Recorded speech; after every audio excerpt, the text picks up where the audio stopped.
What I liked a lot about that bike is that thing can move. I mean, if you want to take a cool line or something, I feel like if I was like even jumping, like it wasn't the Mountain Bike Shed demo bike, but if I was jumping it and like sending it fully, I feel like I could definitely play around with that thing. Because that's, I mean, that thing, it's kind of cool because I never really ride 27.5 ever. So I'm like, oh, this is actually really fun.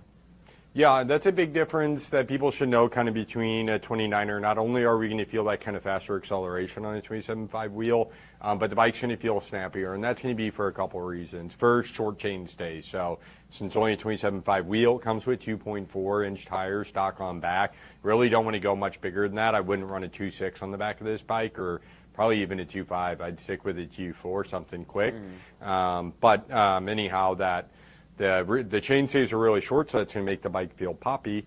But it's also, you know, wheels are gyroscope. So if you think of a top when you spin it, the big tops will have a lot of force keeping them upright, whereas a little top you can kind of push and it'll do that. So with a 27.5, we're spinning less weight. It's a smaller mass, so it's going to have less gyroscopic force. So that's like on a motorcycle. Somebody falls off a motorcycle. You ever seen that? And they just take off. They go straight down the highway like a video.